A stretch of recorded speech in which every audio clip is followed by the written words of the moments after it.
Olá, alunos do Instituto Federal do Norte de Minas Gerais, Campus Montes Claros. Aqui é o professor Augusto. Eu vou trabalhar com vocês a disciplina de História de maneira remota, como vai ser daqui para frente, devido à pandemia.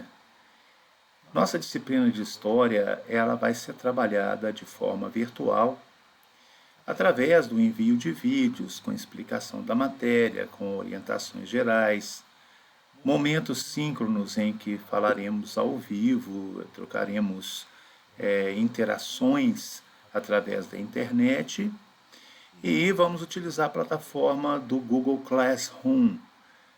Através dessa plataforma que eu vou enviar as atividades, textos, materiais diversos, controlar a frequência de vocês, controlar o tempo que vocês trabalham.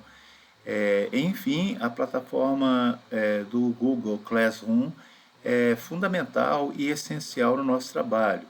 Portanto, vocês devem dominar, né, a utilização dessa plataforma. E creio que não vai demorar para que vocês dominem, uma vez que ela vai ser utilizada em todas as outras disciplinas.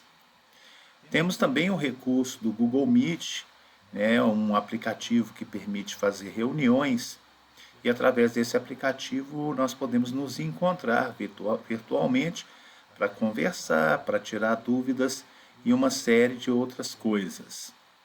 Bom, no que diz respeito ao conteúdo de história no ensino médio, a gente basicamente começa a partir da chamada Alta Idade Média, que é o período da Idade Média no qual a Europa começa a se transformar e, junto com essas transformações, o próprio sistema feudal que caracterizava a Idade Média começa a se transformar. Enfim, nós começamos nosso conteúdo a partir das transformações ocorridas no mundo europeu na Alta Idade Média.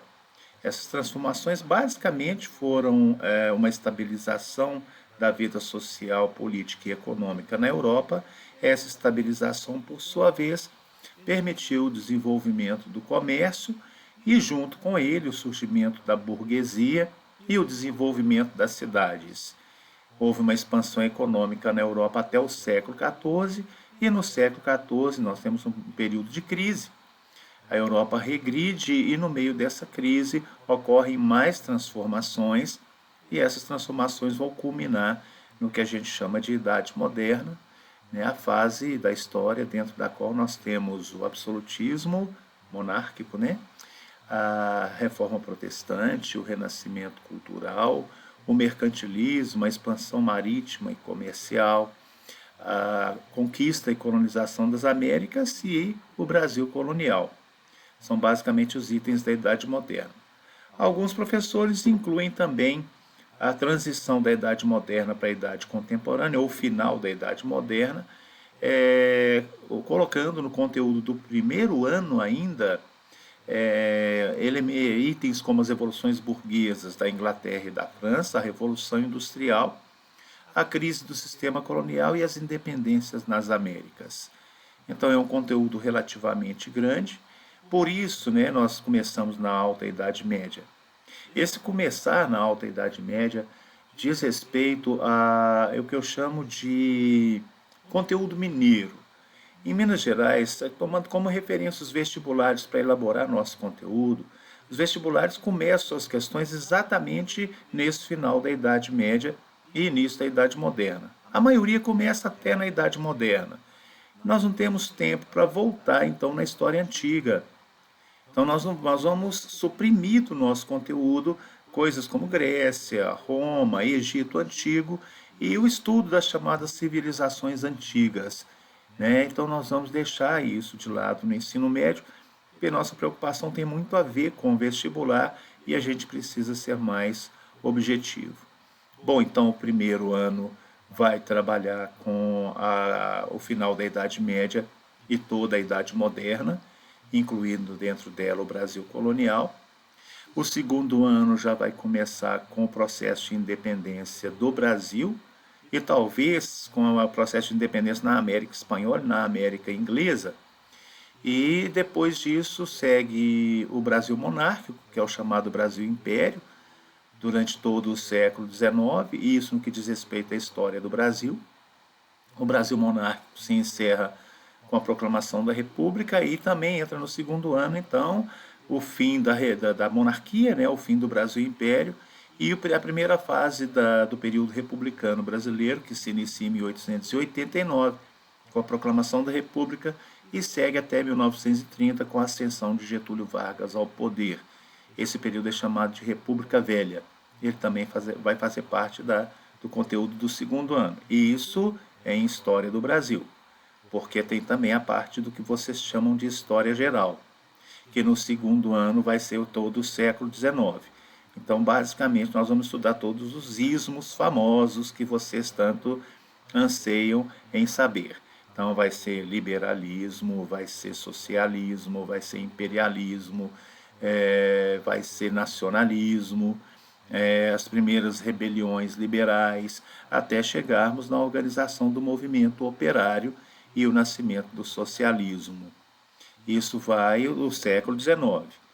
Teremos, então, do século XIX, além desses ismos, né, de nacionalismo, liberalismo, socialismo, ao imperialismo, que é basicamente o item mais importante do século XIX, que envolve as ações tanto das potências capitalistas europeias, tudo relacionado ao seu próprio desenvolvimento industrial desses países, e os Estados Unidos, o Japão e a Rússia começando a aparecer como grandes potências imperialistas. E essas potências vão acabar entrando em conflito entre si, disputando áreas de influência, e essas disputas acabam levando à Primeira Guerra Mundial, que também é conteúdo do segundo ano, e junto com a Primeira Guerra Mundial, a Revolução Russa. Então, em história geral, o segundo ano vai desde o liberalismo e imperialismo no século XIX até a Primeira Guerra e Revolução Russa já no século XX. E daí para frente, até as atualidades, fica para o terceiro ano, onde o estudo será um pouco mais objetivado no vestibular. Pensaremos muito no vestibular, tomando como referência, no caso do terceiro ano, os vestibulares do Enem. Basicamente, o conteúdo é esse. Isso será repetido em nossas aulas, vocês vão se acostumar com isso. O conteúdo programático está no plano de ensino, que vocês têm já disponível no Google Classroom. Há um pequeno erro no meu plano de ensino, que eu vou corrigir. Eu coloquei um terceiro módulo lá, foi um equívoco, e eu vou tirar o terceiro módulo. São 2 módulos apenas. No caso de História, nós estudamos no primeiro módulo, né? E isso no primeiro ano, no primeiro módulo e no quarto módulo. O segundo e o terceiro ano são no terceiro módulo e no quinto módulo, tá? Então, a gente vai se encontrar, não tem muita dificuldade, e creio eu que na medida em que a gente começa os estudos, que a gente começa a trabalhar, as coisas vão fluindo.